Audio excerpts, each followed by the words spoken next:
শুধু স্পর্শকাতর জেলায় নয়, গোটা রাজ্যেই কেন্দ্রীয় বাহিনী দিয়েই হবে পঞ্চায়েত নির্বাচন। বৃহস্পতিবার এই নির্দেশ দিল কলকাতা হাইকোর্ট। পঞ্চায়েত নির্বাচন ঘিরে চলতে থাকা অশান্তি নিয়ে আদালতের ভৎসনার মুখে পড়ল রাজ্য এবং নির্বাচন কমিশন।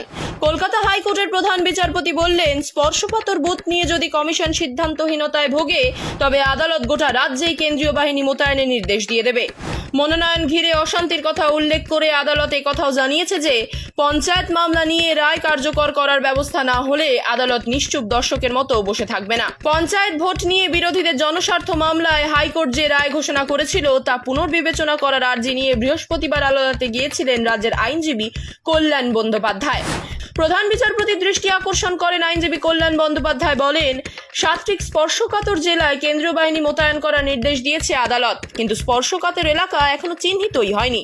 তাই এই রায় পুনর্বিবেচনা করা হোক। এরপর প্রধান বিচারপতি, কমিশনের আইনজীবী কল্যাণ এবং বিজেপির আইনজীবীর মধ্যে নিম্নলিখিত কথোপকথন হয়। প্রধান বিচারপতি বলেন, রাজ্য নির্বাচন কমিশনের আইনজীবী কোথায়? কমিশনের পরিবর্তে রাজ্য এটা নিয়ে কিভাবে আর্জি করতে পারে? কমিশনের আইনজীবী বলেন, আমরা এখনো স্পর্শকাতর বুথ চিহ্নিত করিনি। রায়ের এই অংশটি নিয়ে আমরাও বলতাম, কারণ এ নিয়ে এখনো সিদ্ধান্ত হয়নি। এই শুনে প্রধান বিচারপতি বলেন, ঠিক আছে, আমরা তাহলে রায় কেন্দ্রীয় বাহিনী সারা রাজ্যের জন্য বলে দিচ্ছি। কমিশনের আইনজীবী বলেন, স্পর্শকাতর বুথ নিয়ে আমরা অবস্থান জানাবো, কিছুটা সময় লাগবে। প্রধান বিচারপতি বলেন, নিজেদের নিরপেক্ষ ভাবমূর্তি বজায় রাখবেন, মনোনয়ন ঘিরে অশান্তির খবর আসছে। এদিকে বিজেপির আইনজীবী বলেন, আমরা রায়ের ব্যাখ্যা চাইছি। আদালতে অবিলম্বে কেন্দ্রীয় বাহিনী মোতায়েনের নির্দেশ দিয়েছে, অশান্তি ছড়িয়ে পড়ছে।